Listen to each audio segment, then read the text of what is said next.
when I really thought about organ donation and why people say no, one of the main reasons I've heard often come up is like this desecration of the body. And to me, the sanctity of human life outweighs that.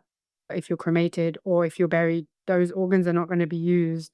It's a really selfless thing to do because you are giving something so big to somebody who is at the end of their life.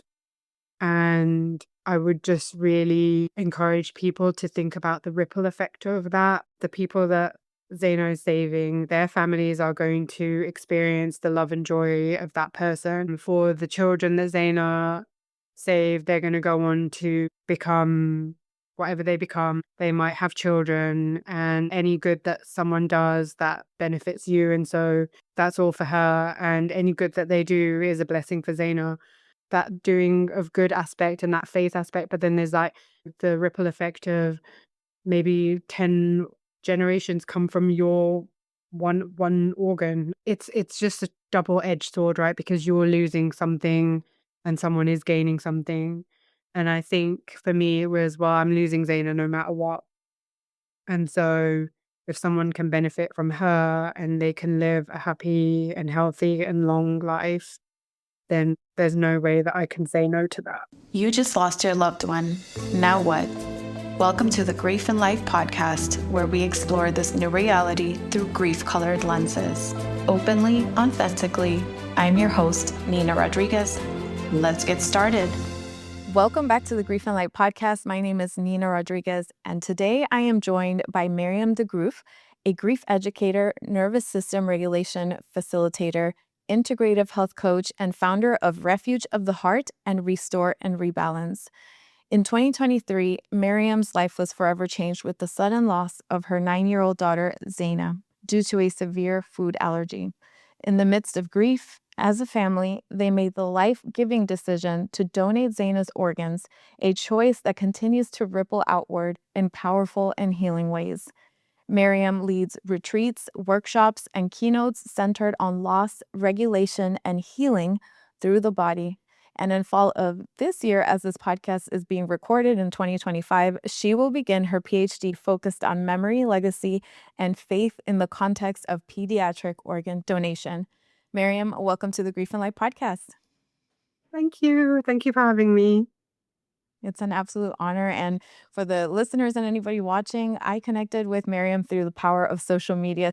And it has been so beautiful and I say beautiful in the context of grief, right? To witness how you show up in the world, how you share your love for Zeynah and Zeynah's life and Zeynah's sister. And, I can obviously connect with my loss in terms of sibling loss, but I just want to thank you for having this moment of conversation and sharing your story and Zeynah's story. Me too. Thank you so much for having me. And the power of social media has been such an amazing tool in this journey, as I'm sure you've experienced too, just bringing like-minded individuals together and finding a space for grief healing. Absolutely. And so much of this journey is because of the loss and life of Zeynah. So who was she and who does she continue to be today in the context of life after loss? So Zeynah is my firstborn. She was conceived after I had my own health journey of thyroid cancer. So I was already told that it would be difficult, if not impossible, to conceive. So I've always called her my miracle baby, um, which is just, again, like the journey of things when you look back in hindsight at certain things that happen in your life. Like, as I said, I've always called her my miracle, and then she became a miracle for other people and other families. So it's such a beautiful, like, full circle thing. She was a healthy baby, and then around the age of 18 months, she had a severe reaction to a vaccine. And after that, she had a lot of health issues, allergies and respiratory issues. And so we went on this lifelong journey of trying to heal her body and find ways to help her thrive. And through through that journey is why I became an integrative nutrition health coach, because I was sent off with a small baby and told all the things she couldn't eat, but not what she could eat. And for me, it was like, how am I going to help this child survive and thrive? Or like, I can't cut out all these food groups and her still be healthy. And so I did a deep dive into nutrition, and she was also allergic to scents and laundry detergent. And so it was like a full life overhaul of everything from top to bottom and inside and out. We were managing her allergies really well. She was issued an EpiPen as a precaution, and we were told how to use it and under which circumstances we were to use it. Zeynah was born in Belgium. My husband's Belgian. I'm British. And we were living in Belgium for 8 years before we moved to Canada, which is where we live now. So we moved here at the end of 2019, and we were in a different city, and we lived there through the whole of COVID. So we moved in right as COVID hit, and the 3 years we were all together. And again, at the time, it was really hard. And in hindsight, we got to create some beautiful, amazing memories. We got to go out and explore nature by ourselves, like just the four of us, myself, my husband, and Zeynah and Ziva. And I feel like that time has really helped solidify their relationship as well as sisters. So I'm very grateful for that. And I will say it was really hard, but I'm really grateful now in hindsight that we had that time together. So we spent those 3 years, really tiny apartment, and then we bought our home in London, Ontario. Which is funny because I'm from Big L London, and now I keep saying I'm in the fake London, but then people get really upset. So I'm like, I'm in the little London. So we moved here end of February 2023, and we were really excited to start a new chapter. We had bought this 120-year-old home, beautiful garden, a big back garden. I'm looking out, big back garden. It's a very nice space to be as a family, and it was the beginning of what I thought would be a really amazing time for us. And Ziva celebrated her 7th birthday a week after we moved in. And then, unfortunately, a week later, Zeynah had a severe anaphylactic shock, which exacerbated asthma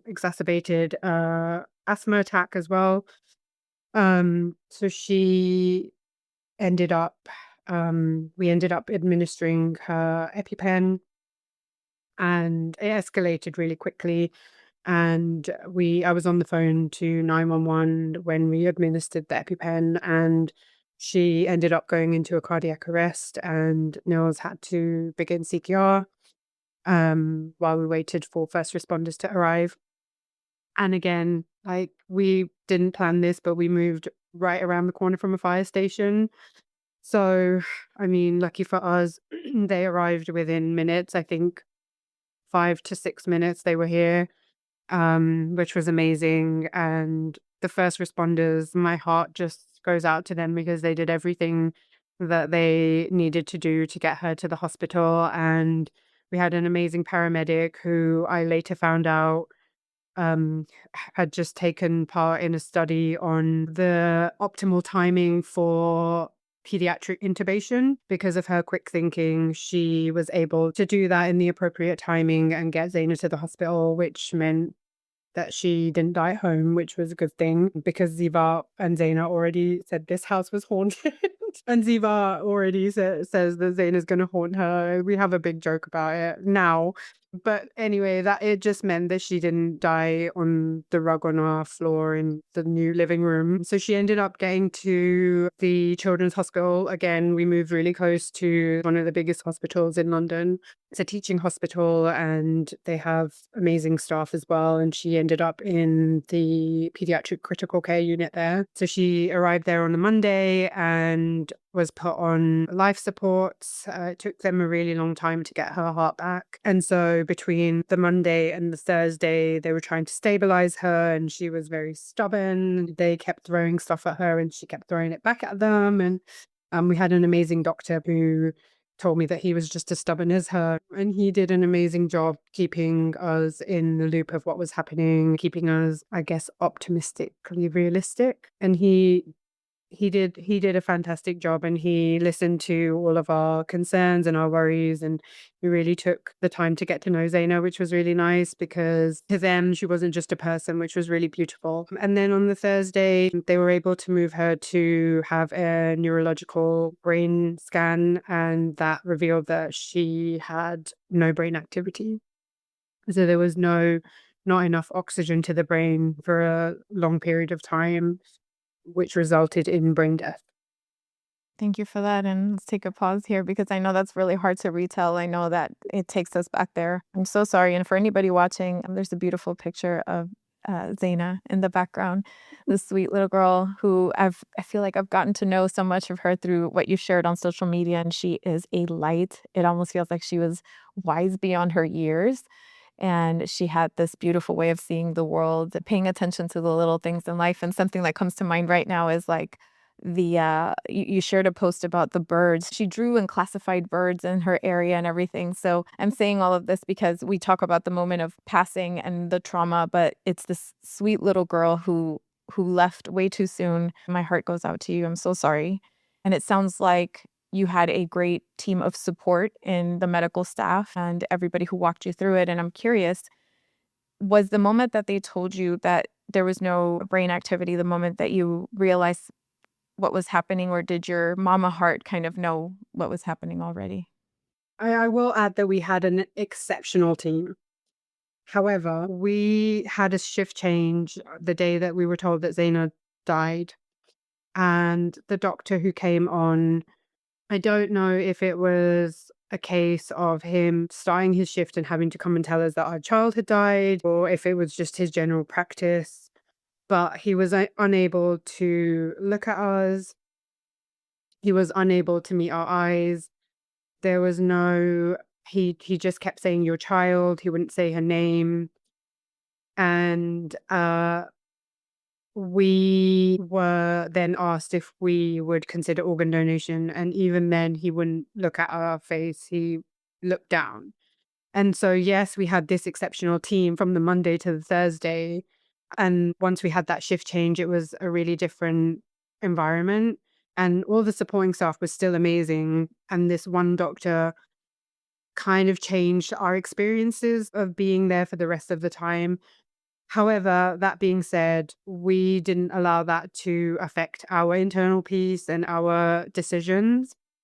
And so I think Nils and I knew on the Monday that she took her last breath in his arms, which is so beautiful in that he was the person who was the first to carry her. She was in his arms when he was born, and she was in his arms when she died. So there's something really poetic about that. And I always think about that moment, and I'm really grateful that we got that, because if it had happened at school or in a park or in someone else's home, I think we'd forever be wondering, would we have been able to make a difference? If we were there, the outcome have been different? I think because we had seen how severe the reaction was and what then entailed after that, I think deep down we knew, but we still continue to pray for a miracle. Our faith, we're Muslims, and our faith is a big piece in our journey, in our story, and continues to be. I'm really grateful for that too. And I think we just continued to pray for a miracle. And my prayer as a mother was that I don't want Zaina to come back if she doesn't come back the same way she left. I'm imagining that was very hard to pray. As Yeah, loving as that is, you love somebody so much, you're willing to let them go if it means yeah, they're yeah. I don't think that Zaina would have wanted to come back and not be able to run around, experience this world to the fullest on her 2 feet. And unfortunately, I've seen so many people who've suffered anaphylaxis and have had a lack of oxygen to the brain, and the quality of life isn't what they had prior to that. And I wanted her to come back as the Zaina that we loved and we knew. I don't know what Nils's prayers were, but I know that he also prayed for a miracle. But I think the same. I think he wanted to make sure that she would be okay and she would be good and that her quality of life would be good and that we wouldn't just be holding on just because we wanted her to be here. Thank you for sharing that. Yeah. So I was actually really shocked when they asked if we would consider organ donation because I wasn't sure if she was eligible to be an organ donor because of her prior health concerns and her lifelong respiratory issues and of course everything that had happened and the lack of oxygen. So I was quite taken aback. And Nils and I have lived in many different countries, and one of the first things that we do is sign up to be an organ donor. I think it's really important that you can leave something behind when you no longer need it. Let me ask you, it sounds like this was a value prior to all of this. This is just something that you valued. Yeah, and for myself and Nils as himself, and we've talked about it with each other. Like, if you die, do you want this? If I die, I want XYZ? But we never considered that we'd have to make that choice for one of the girls. And so that moment of being taken aback, it was almost a split second of like, is that even possible? And then it was without a hesitation, yes. In Canada, you have organ donation organizations. So the one in our province is Trillium Gift of Life. And so once you say yes, then a Trillium Gift of Life coordinator comes and talks to you about the process. And there's a couple of different things that you can do and the options. And we wanted to donate as much of Zeynah's body, organs, and tissue as possible. So obviously her lungs were out of the question because of her severe anaphylaxis. It seized all of her lungs and the asthma. And so we were able to donate her heart, her liver, her kidneys, and her pancreas and her eyes. Then what they do is then they coordinate with other hospitals around. I think first they look in the province and then they look outside of the province. And if they don't find any within the province or within other provinces, then they offer it to the states. And one of my main things was I don't want her to leave Canada. And so I was like praying. I was like, oh, I want her to stay in Canada. It's very anonymous. They'll tell you the gender and age of the person that the organs are going to. And I think that they know the gender and the age of the person too, but you don't get to know where they are. Other than that, it's quite anonymous. And so we got the gender and the ages of all of the organs. And again, like faith was a really big thing during this whole episode. Her heart was initially offered to a 27-year-old lady, and I can remember saying to Neil, something doesn't feel right. And he kind of laughed and he was like, that's what you're thinking, it doesn't feel right. And so I said, I'm like, I don't know, there's something that doesn't feel right. And so he was like, oh, well, just let go and let God. And I was like, okay. And so then the coordinator came back to us and she said the heart was incompatible with this patient. I was like, okay. And I kind of had this like sigh of relief and I don't know, it was just this feeling of like, okay, like that's okay. Like someone else is waiting. And Zeynah had a rare blood type, and so they have to match like size and blood type and all of these things. And so then it was like, oh, like I hope they find someone. And then they came back and on the Friday and told us that they found a 10-year-old girl, and Zeynah would have been 10 in May of that year.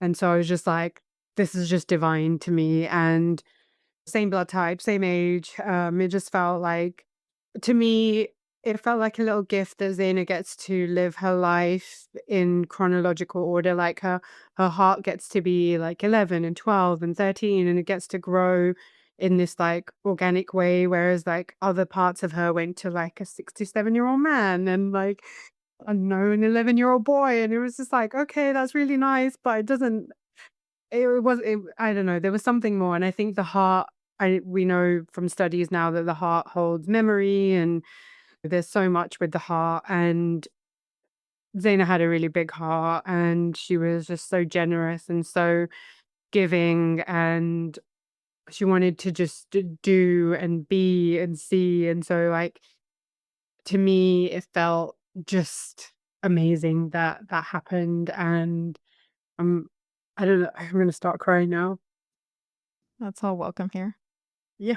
I can't help but notice there is a framed image of an anatomical heart behind you. And I'm Yeah. curious if that's all tied. I would imagine. But It is. So this is my little stand of like really important things that I get to see every day. So it's in behind my dining table. And my kitchen's over there. So when I walk into the kitchen, I can see her. And so this heart it was actually drawn in henna. A good friend of mine drew the heart and then she had them printed. And so when she found out that Zeynah's heart was donated, she sent me this beautiful picture and it's just so like it's so intricate. I wish you could like I'll send you a picture of it, but the details are just so beautiful and there's like flowers and leaves and um it's just gorgeous and that's how I like kind of picture her heart too. I called her a cross between like David Attenborough and Bear Grylls. I don't know if you know Bear Grylls. no, them both. You're both wonderful. Because she was always like, I'm going to be an explorer. And from like the age of, I don't know, 2, she would watch David Attenborough documentaries. And then probably around like 5 or 6, she started watching Bear Grylls. So she wanted to be like, she was like, I want to be the two of them together. And I'm like, okay. And so she'd go and she'd take my phone and she'd make all these like crazy, like almost like Blair Witch stuff because there's cameras shaking everywhere. Like she'd find like scratches on a log and she'd be like, oh my God, look at these scratches. And I wonder what kind of animal did it. Oh, okay, they know. But like, yeah, this just like, I think she is the epitome of like wild, free, alive. Everything was just I need to do it now. Like, I need to do it now. I need to see it now. Like, can we do this? Can we go here? Can we I don't know, can we see that? Like when we were moving here, it was really funny. She just came up to me and she was like, can we go to Alaska? And I was like, why do you want to go to Alaska? And so then she gave me this whole long reason. I said, we're moving to London, Ontario, but can we go to Alaska after that? I'm like, no, we can't.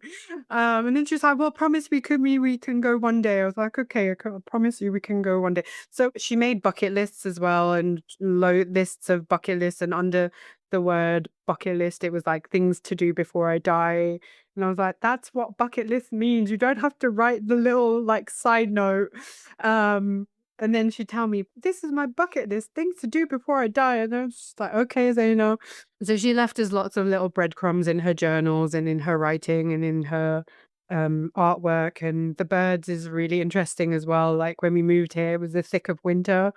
And I don't know if I've shared the story with you, but there was tons of birds and I was like, this is really weird. Like it's winter and there wasn't any, it was just branches and they were in the bush, like the bare bush. And there was like cardinals and woodpeckers and blue jays and all kinds of different birds. And I was like, it's really weird that they're here in winter. And every time she'd come down, she'd go running out onto the deck and she'd come in and be like, this bird, that bird. And when she died, the birds left and I came home and it seems so silly to say that I was so upset that the birds had gone. I was like, Zeynah died and the birds left. And Niels was like, it's okay, like the birds will be back. And I'm like, well, why have they left? Like, why have they gone? They're not here. They were here every day and you could hear them. And about 7 days after we had buried her, um, this red cardinal came and it just sat on the fence. It just stayed there and then it came again the next day and okay, it might not be the same one, but like this red cardinal every time I talk about Zeynah or I don't know, I'm feeling particularly sad, this little red cardinal comes and I'm like, okay. And now Ziva's like, hello Zeynah. I'm like, God, okay, she's not the bird, okay, but she is a bird. But then I found the drawings and it was like the sounds that they make and I was laughing at the fact that I whistle to the cardinals because they have a very particular whistle. And so when they whistle, sometimes I do it back and I was like thinking, I bet she would just die laughing knowing that I'm whistling back to the bird, the whistle that she had written down, how it sounds. So I had a good laugh about that. But yeah, so all of those organs went to save all of those people. It took them a few days to coordinate. So she was in hospital from the Monday to the Sunday. And then she went down on the 19th to give her gift of life, which was just a wild experience to go through. I mean, if you've ever been around someone who dies in your presence, that's an an experience in itself, but then to like have it kind of play out like that. And for me, one of the things that came to mind was Zeynah was obsessed with phoenixes as well. And again, like this huge Harry Potter fan whose life was just full of like magic, and she would see the magic in everything. And then obviously like the phoenix rises from death with renewed life. And I was just like, this is just so fitting for you. Those things felt really nice and comforting to have. And her heart surgeon's name was Magic, which like That's wild. yeah, that's unique. Oh my goodness. I love that. Like who is called Magic? Right. And so all those little pieces were just really like, I'm in gratitude for them, because I feel like my relationship with God was quite strong, but it strengthened through all those things, because I'm not a believer of coincidence. I think things happen the way they're meant to happen, and sometimes really crappy things happen. And sometimes crappy things happen, and there's also light as well. And Zaina was just like full of light. And so through this hugely difficult thing that we experienced, there was lots of light and lots of lightness and things that made us laugh, and things that you could not make that up if you were trying. And so lots of little things like that happened. And I was like, okay, to me, it feels like these are little messages that show me that Zaina is where she needs to be, even though I want her to be here with me, which is like any mum's wish. I know that there's something bigger for her. And her relationship with Zaina has become so much stronger. Like, she's not here physically, but she's everywhere. And in the silliest moments, there's, I don't know, her favorite song will blast on the radio, or there'll be a rainbow in my cup of tea, or my mum just moved to a new house and there's like two Z's on a building right next to it. And I'm just like, what are the odds of those things happening? And so I feel like there's little like communication between the two of us. And I know that might feel or seem very silly to many people, but for me, in Islam, we believe that there is life after death and heaven is your eternal home. And in Islam, children go to heaven because they're pure and innocent beings. And so I know she's already where we wanted her to eventually end up. And then she defied the odds and gave life after death in this world. And so I think that there's lots of, I don't know, mercy and blessings in Zaina's life and her death that you can see if you're open to seeing that. And I think when you lose a child, I can only speak to losing my child, but I can assume that you can either be pulled away from faith or you can be pulled towards it, or you can be very indifferent. And for us, it was real like pulling towards like the divine being. And there's like verses in the Quran that I read now and I'm like, oh, like there's one that says whoever saves a life, it's like they save all of humanity. And then she did that. And I don't know, like with hardship comes ease. And like I said, there was so much hardship, but through it all, there was like a little bit of ease and light in certain situations and decision making. And so again, like perspective is huge, and how you choose to look at things is really really big. And my favorite saying is, what would Zaina do in hard situations? And I'm like, she'd laugh and she'd be like, okay, let's get on with it. And so that's what I kind of do now. I'm like, okay, what would Zaina do? And a few friends of mine have messaged me and with like huge life changing decisions, and they're like, we just were like, what would Zaina do? One of the other things that I found as well, right after, Zaina kept a lot of journals, and one of them was like a prompted journal, and like she'd got on it probably the beginning of 2023. And so when I found it, I was like, oh my God. And she'd written in it. And I was like, I wonder if she finished this. And so I was like flicking through and I was like, oh, did she finish it? And I got to the end, and the last page at the top, the prompt is, so what's next? And in big writing, she wrote everything. And yeah. And so now I'm just like, okay, what's next? Everything's next. Like, just keep going. But they're little love notes from her. And like, I don't obviously think that she wrote these because she knew she was going to die, but this is just the way that her brain worked and the way that she was. And Just like an amazing human being. Like everyone who met her was automatically drawn to her, and she just made everyone feel really special as well. And she would always notice if you did something different, and she'd be like, "You wearing a new coat? Are you wearing a new headscarf? Like, is that a new ring?" She noticed like the details, and I think that's what made her special, because she was able to connect with like young children, but also old people. Um, and she had a really special relationship with her great grandma, my grandma.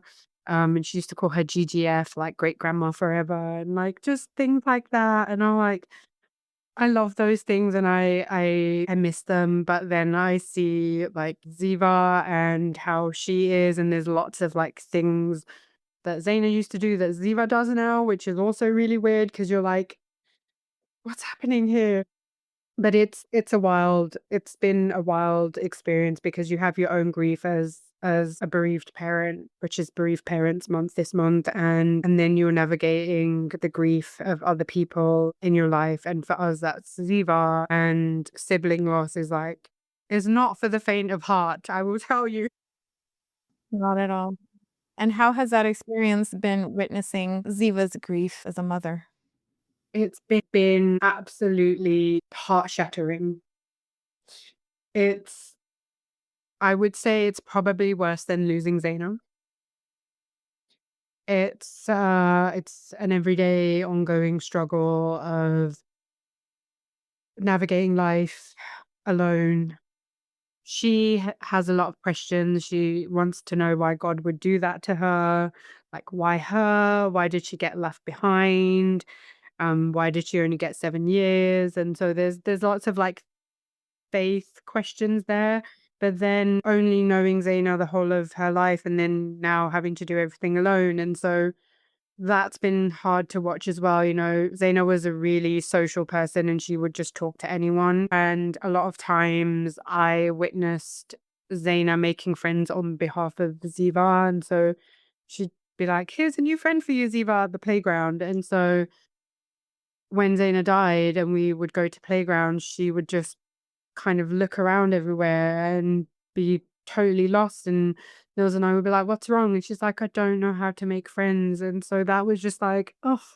And Zaina was a little mummy to her. And so she did her shoes, and she got her dressed, and she brushed her teeth, and all the things that I thought they were doing together, Zaina was doing for her. As a parent, I'd be like, "Go put your shoes on," and they'd go running. And in my head, they were going running and putting their shoes on. And actually, Zaina was putting her shoes on and then putting Ziva's shoes on for her. And so when Zaina died, there was a lot of like, "I don't know how to do this. Zaina did it for me." And so that was hard, because I was like, "Am I a bad parent? I didn't teach you to do this." Um, and so now we So much of, s- the sibling loss aspect of it is that our siblings inform who we are and how we show up in the world and our role in the world. They help shape so much of that.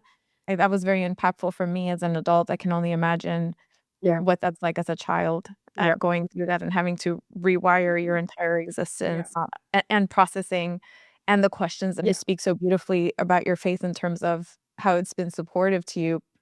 And also, it's completely normal to question and yeah, have doubt and be angry even, yeah, and just have that conversation. So maybe touch on how that's shown up for you, maybe even for Ziva, like you mentioned it a little bit, but how do you navigate your relationship with your faith? That's such a yeah. nuanced part of grief that a lot of people don't always talk about.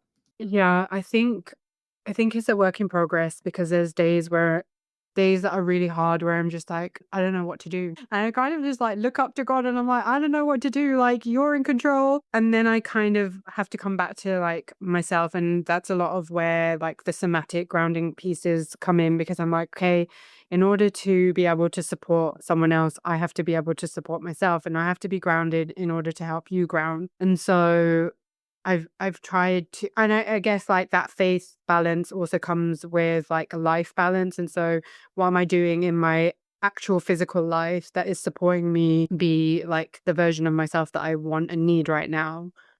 And then how is my faith like adding to that? And so I guess they go hand in hand. And so oftentimes I do say that that saying, let go and let God, but also you have to put in the effort of supporting yourself in this life. And so she's in therapy, I'm in therapy. That's been really helpful. Tools to support the nervous system, the emotions.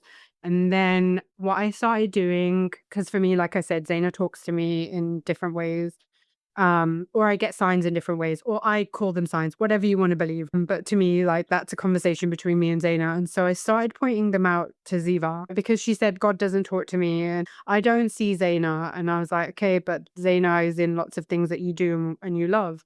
And so then I started pointing them out. And so one of the big things was, well, birds are a big thing, because Zeynah was obsessed with birds. And so on her 10th birthday, which was right after she died, 10 hawks flew past our house. It's amazing. The synchronicities are always so amazing. I know. And so, and they didn't just like, they came from a distance, and Nils was like, oh, look, there's like a bird of prey there. And we were like, we were standing on the porch and we had some friends with us and she was there, and Ziva was there, and she was like, oh, I think there's like four, like I'm seeing four. And then like they were like slowly coming towards us. And then she was like, there's seven, there's eight, there's 10. And they kind of circled our house and then flew off.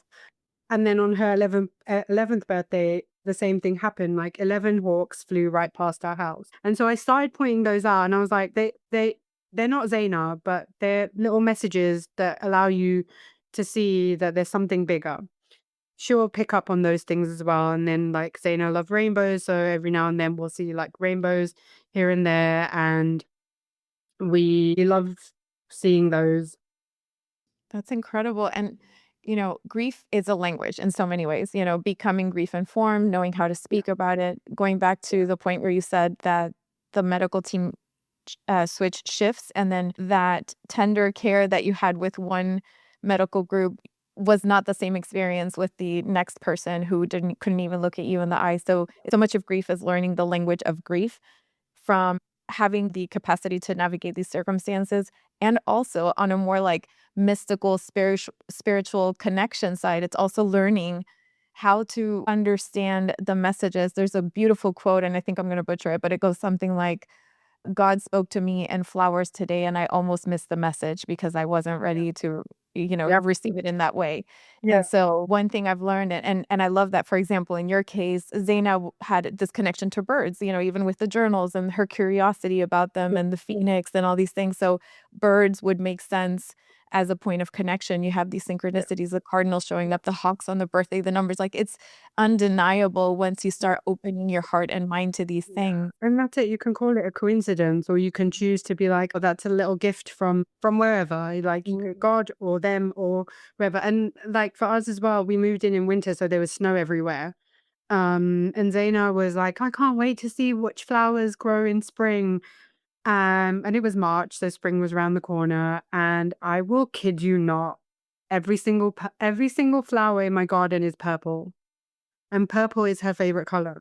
That's amazing. Wild. And those things are just like so beautiful. And you're like, and we went somewhere, and last year we went to a convention in Virginia, the USA, and Ziva and I were there, and they were giving out some awards to people.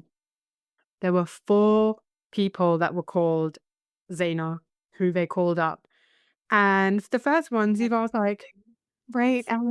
And then they just kept like saying it, and they were like, Zeynah, Zeynah. And there was like, and we've never met anyone else called Zeynah. So it was wild that like that happened. And so I always make a point to point that out to Ziva, because I'm like, look, that she's everywhere, and there's signs for you if you look for them and if you're open to them. But if you close off and you're like, I'm alone, nothing happens, woe be to me, then you're closing yourself up to all this that's available to you. And there's been some wild things that have come back to us from like people who have connections with like the other side, and I spiritually connected people, and they're just undeniable that there's something greater at play. And I love it when Ziva sees those, because she's like, yeah, Mom, did you see that? And I'm like, yeah, I did. And so now we have a little book, and we've called it Gifts from Zeynah, and we just kind of write down like little things that happen, and sometimes we forget and then we have like a few to write. But I want her to like look back, because she was only 7 when, or just turned 7 when Zeynah died, and now she's 9, the age that Zeynah was when she died. So that has been a whole ball game of its own. And next year she'll be 10, which Zeynah never quite made it to 10. And so I think the next few years are gonna be like handful years. But for her, it's a lifelong thing. And I think losing a sibling is so different from child loss to spouse loss and any other loss, because I think as children, or as a child with other siblings, you expect that they'll be there with you through everything. And especially an older sibling, like they're kind of your benchmark of like what's happening in life and how to navigate life. And for Ziva, like they were just so inseparable, and they were almost like one in the same. They had their own beds, but they always ended up in the same bed. And where there was one, there was the other. And when one laughed, the other laughed even louder. And so it's just really, really flipping hard, True. because you lose like the silence is like deafening. Yeah. The the like the thing the things you have to go through and navigate in life become so heavy. Like even going to sleep is a time where, when I lie down, I have my soulmate next to me, and I'm like, oh my god, the end of the day, like, can just breathe and just be. Whereas for her, like, she gets into bed and she's probably like, I'm all alone, my sister's not here, and I used to have her with me. And it's just, ugh, chokes me up. And I just think, how heavy must it be to navigate those feelings on a daily basis? Um, Yeah.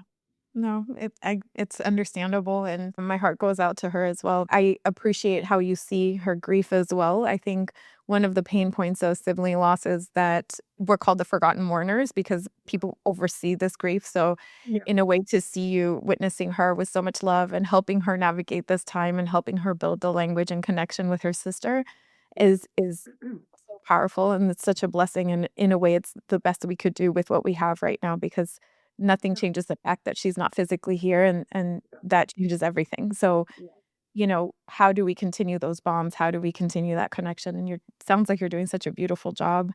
And Oh, even now, helping other people navigate 2023 was not that long ago. It's only no.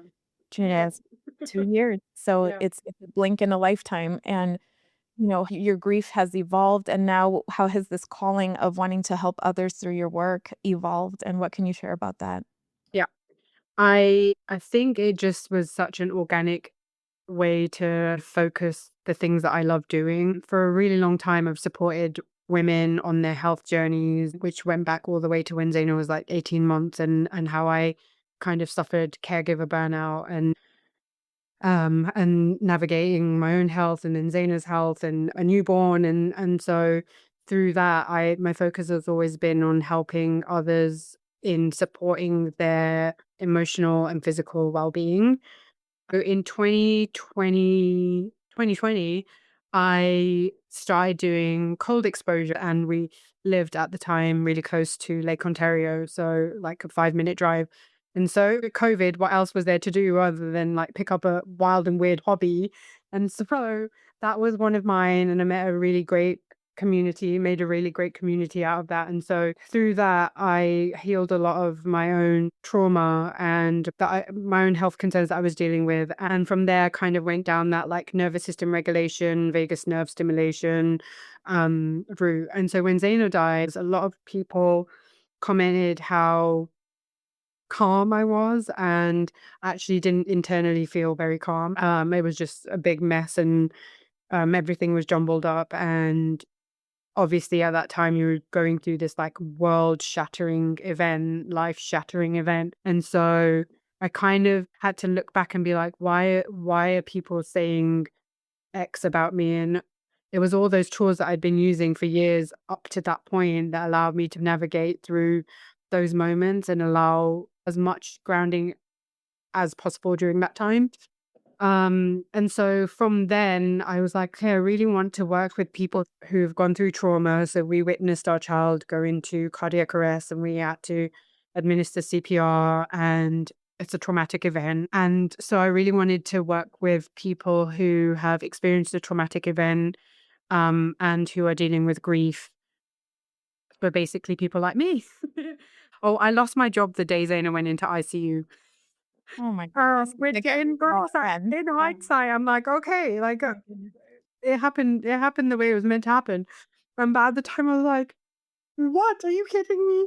And so I didn't do any. I didn't work for a few months, and obviously summer came, and I was with Ziva, and it was my sister came over from the UK, and so I was like, I need to get back into something. I need to do something, and so I curated a 6-week online workshop called Restoring Rebalance, which looked at finding ways to give your nervous system a little bit of a hug.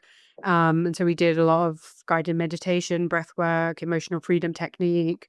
We did cold plunge of sorts. I talked a lot about essential oils, which are a really great tool to help with your mood. And that was a really great gateway into doing what I really want to do. And so I ran another couple of those programs. And then I wanted to really focus on bereaved mothers. I found that where I'm living now, there isn't much there isn't much in terms of support for bereaved mothers. And so I curated Refuge of the Heart, which was a really beautiful retreat for bereaved mothers, and we were able to talk about our children. And that was also really interesting because there's different types of losses. Some are sudden, some are unexpected, others are planned and known about. And so that was a really great space to allow more education for other people, how certain losses affect you and like, what people carry. And it was a really great way to support mothers in their journey. I have a Reiki level 2, so we did Reiki and meditation and breath work, and we did some art therapy, and it was just a really amazing space. And I'm hoping to run that again later this year. And then through that as well, I was like, how am I going to use my experience to make change for the good? And so I've decided to embark on a PhD. Which I'm like, what am I thinking? But I'm What inspired that? I mean, like, we know the obvious of what yeah. inspired that, but why did you pick So that in particular? I think the inspiration from that came from having those two experiences in ICU.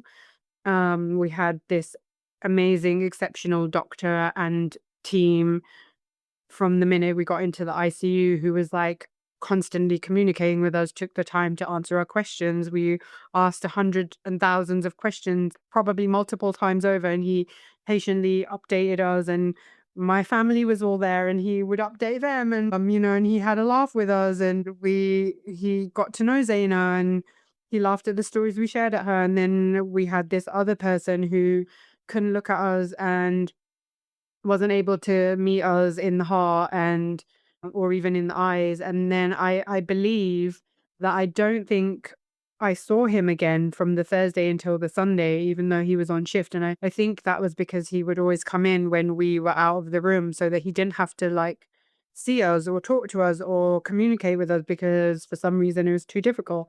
And so it kind of got me thinking about how people who might experience that right from the get-go, and then they're asked, will you donate this person's organs? Like, how does all that experience inform the decision? And then I kind of went even further back. I was like, what about people who have a deep distrust for the system already, like Indigenous folks? Or that was the main one that was kind of coming up to me. And then you have this experience where people are rude to you and can't meet you and talk to you and are not compassionate. And then suddenly they're asking you for something. And from there, I had various conversations because when you're thrown into a situation in life, you often find other people who are going through a similar situation. So I met a lot of mums who'd lost their children, some in the same way as Zeynah and others not.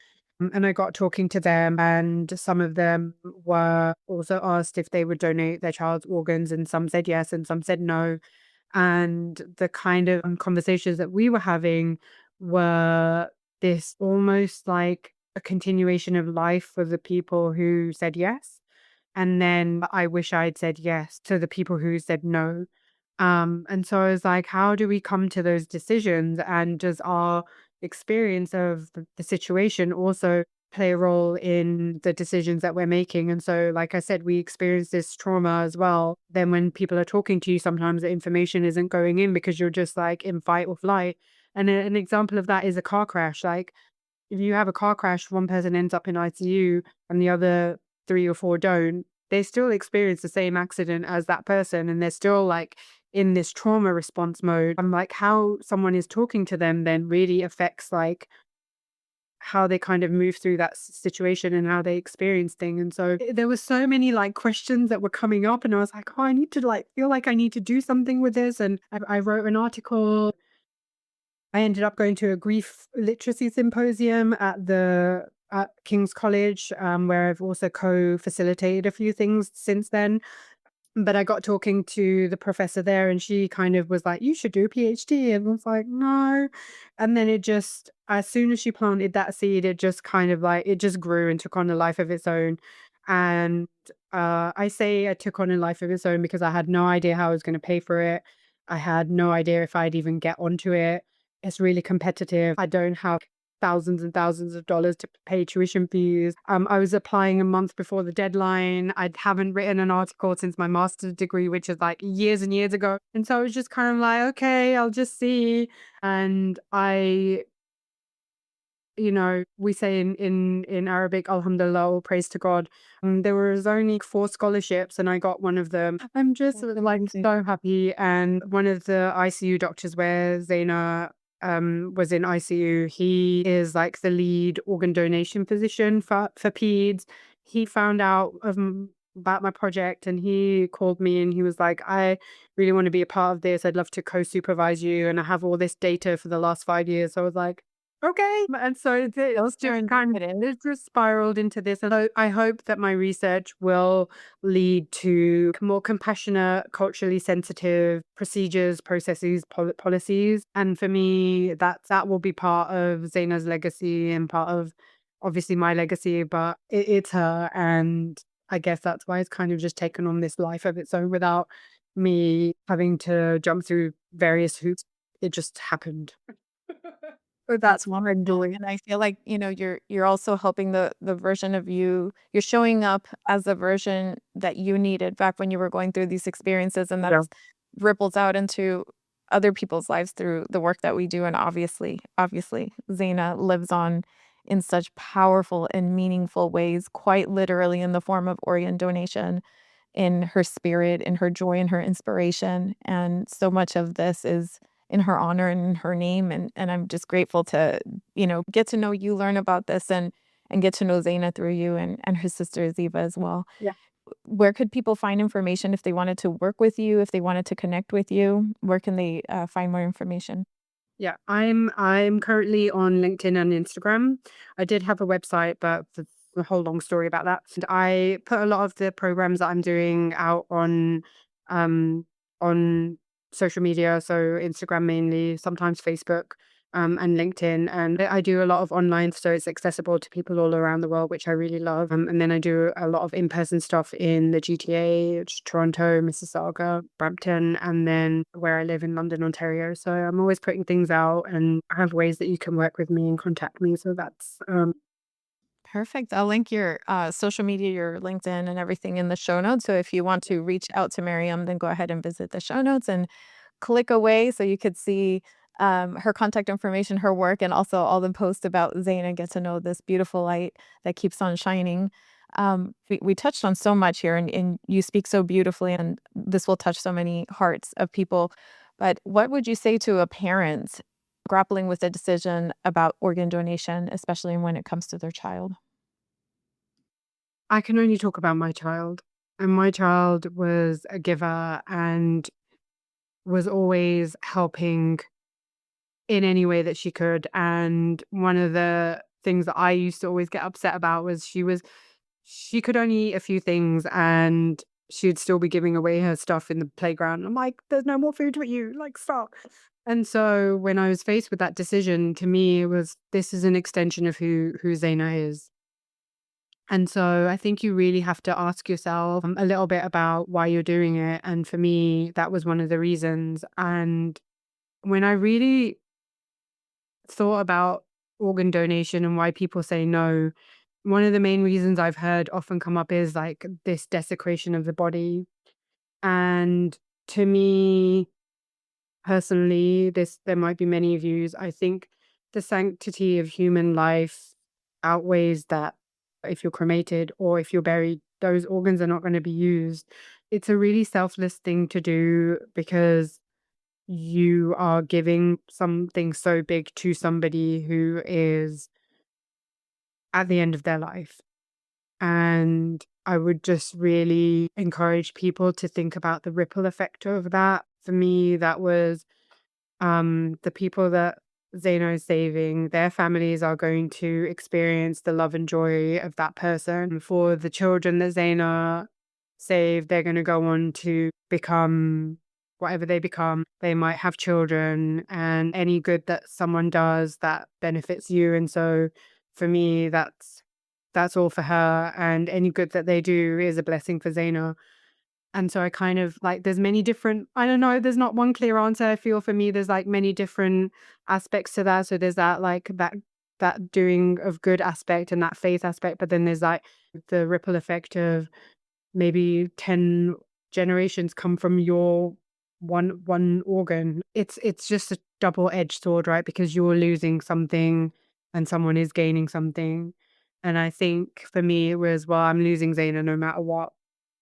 And so if someone can benefit from her and they can live a happy and healthy and long life, then there's no way that I can say no to that. Beautiful. And like you said, it's very personal, but I think it's Yeah. very helpful to hear the perspective from somebody who's walked this path Yeah. and what you've gained from that and what Yeah. your perspective is from that. So thank you for sharing that. And I'm curious, have you kept in touch with any of the people that received any of her organs? So in Canada, you're allowed to write, but it's anonymous. There's no personal information. It's vetted by Trillium Gift of Life in Ontario anyway. And so you write a letter and then they'll redact anything that they think is too personal. We haven't written to anyone yet, but we've received 2 letters. We received a letter from there was a baby girl who received part of Zaina's liver. And then we received a letter from the person who received her pancreas. He was an old man, and we received the letter a month after, and they told us it was really soon and that they don't normally receive letters, but it was really nice to receive it. I think I received it a month to the day, which again, like to me, they're a little like, because you keep track of those milestones at the beginning. You're like, oh my God, it's a week. Oh my God, it's this. And so a month a day, we got a call and it was like, there's a letter here for you. But it was such a beautiful letter, and he was on dialysis 7 days a week, and now he's doesn't have to have dialysis, and it was just amazing. Like it just if he gets another 10 years or another like 15 years, to me it's just such a beautiful gift that my miracle baby gave to somebody else. And I'm like, she was a miracle. Truly. And Yeah. all the synchronicities are just, they make me smile so much. You know, the fact that you have within the month mark, the Yeah. fact that her doctor's name was Miracle, like, all these, Yeah. all these beautiful synchronicities. And I also know that in addition to Trillium, there you wanted to highlight a couple of organizations. One Yeah. of them is the Red Sneakers for Oakley and Yeah. Natasha Foundation, I believe. So could you share a little Yeah. bit about those? Yeah, obviously we've been within the allergy community since Zeynah had a lot of allergies. But Red Sneakers for Oakley, their son also died of anaphylaxis, and unfortunately he didn't have an EpiPen.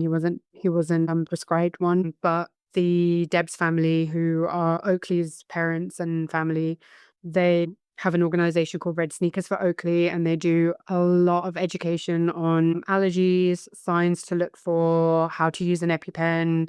Um, and they're a great resource for people who have someone with allergies in their life, and for people who are walking around with an EpiPen. If you're looking after someone who has allergies as well and you not experience yourself, they have so much education. And I will say that they have been so supportive of our family, and they're just an amazing, amazing organization, very warm, very friendly. If you message them, they'll always get back to you. They're based in the US, have a lot of resources for people that are free, and then they do a lot of in-person stuff in the US as well. And then the other one is Natasha's foundation, which is in the UK. Same thing, their daughter died of anaphylaxis, and they support people suing for wrongful negligence, and they also have a lot of education, and I think they also have some legal acts that they're working on as well to support and protect people with allergies. So those are two amazing organizations for allergies.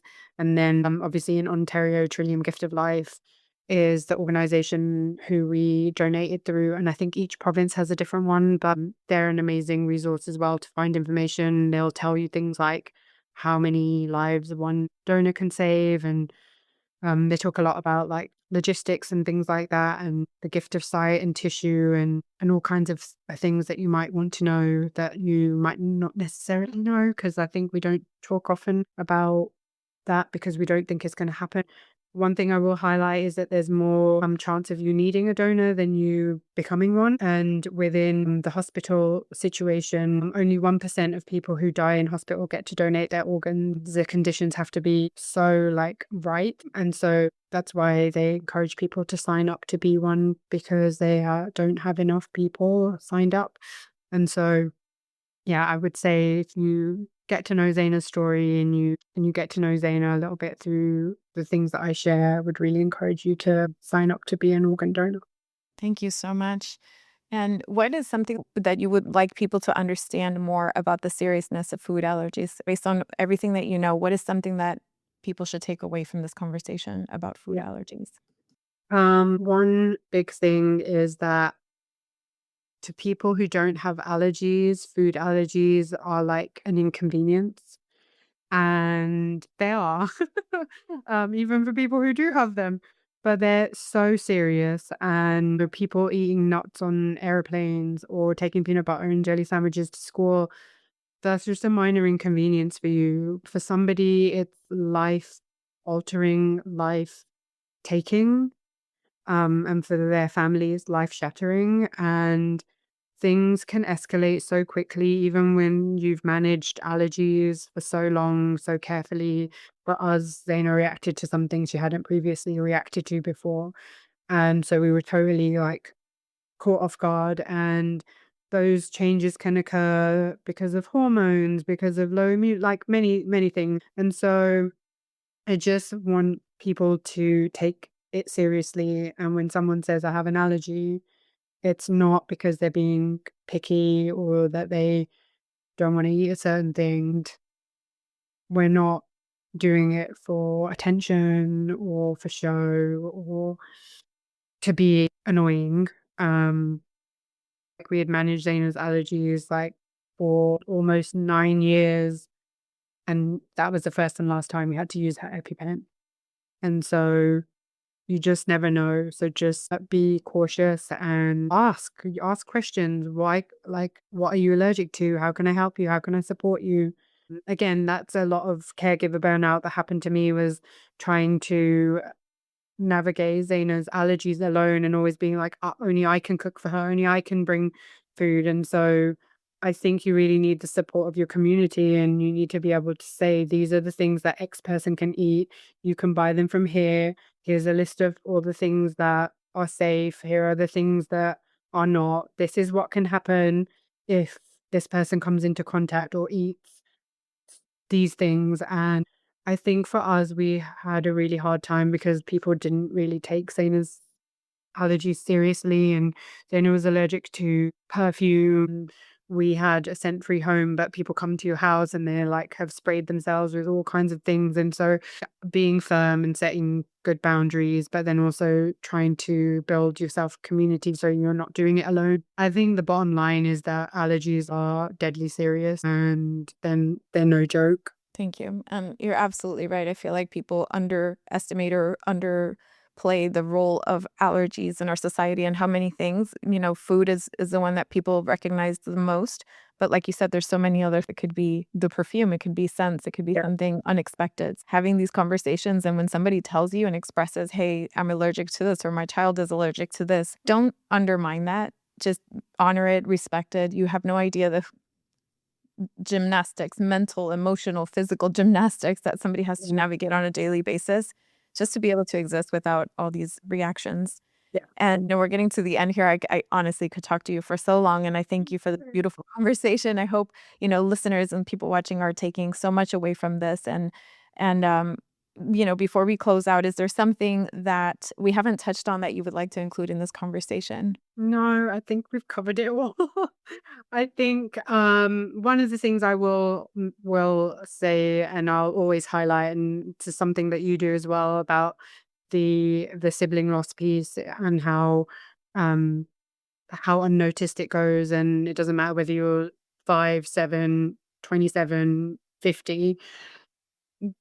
It is an untalked about thing. I think we come to this conclusion, I don't know where from, that children are resilient and they'll just get on with it. And I think for me, what I've really found is that there's been a lot of a lip service of anything you need, I'm there for you. And actually, what I need is for people to love on my child, and what she needs is for people to love on her and be there for her in the time that they can.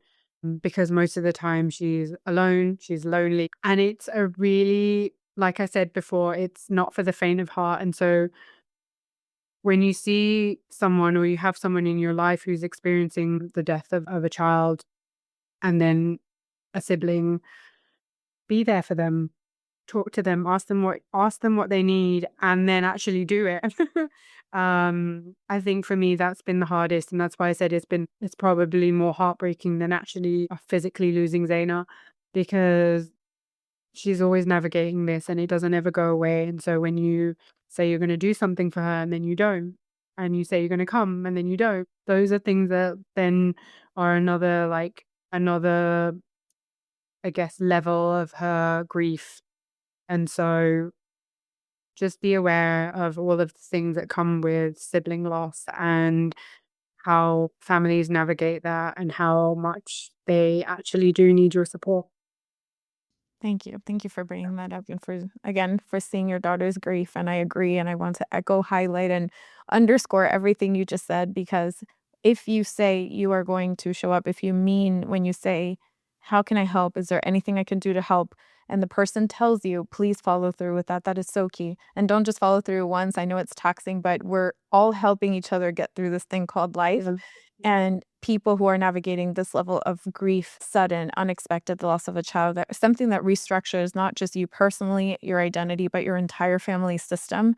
It's so important to receive that support. Just because Miriam, for example, carries on a smile and retells the beautiful stories about Zeynah with love and joy doesn't mean that that she and, grievers don't need support on a constant basis. We all need the support. And while you can give it to other people when you're in a capacity to do so, it's important for us to receive it as well, even as caregivers and caretakers, like you said.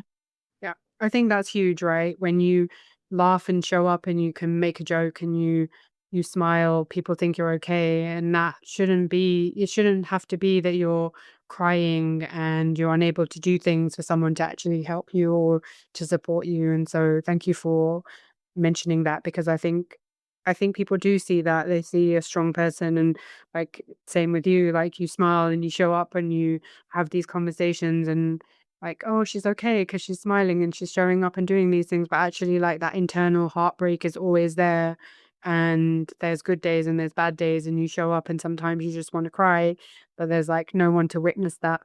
Like, not witness it as in see you do it, but like to witness that it's hard. And so, yeah, I appreciate you bringing that up too. Thank you. And yeah, we smile because we probably cry like a lot before that's the territory. Yeah. And then as a, final question, if Zaina were here listening to this conversation, what would you want her to know today? I know that she knows I love her. I I would just want her to know that I'll see her soon. It's beautiful. And bonus question, what would Miriam today say to Miriam after Zaina passed? Gonna be okay. Thank you so much, Miriam. It has been an absolute honor. Thank you. Thank you for your time and thank you for being you. Thank you so much. I loved having this conversation. That's it for today's episode. Be sure to subscribe to the Grief and Light podcast. I'd also love to connect with you and hear your thoughts and your stories. Feel free to share them with me via my Instagram page at Grief and Light, or you can also visit griefandlight.com for more information and updates. Thank you so much for being here, for being you, and always remember, you are not alone.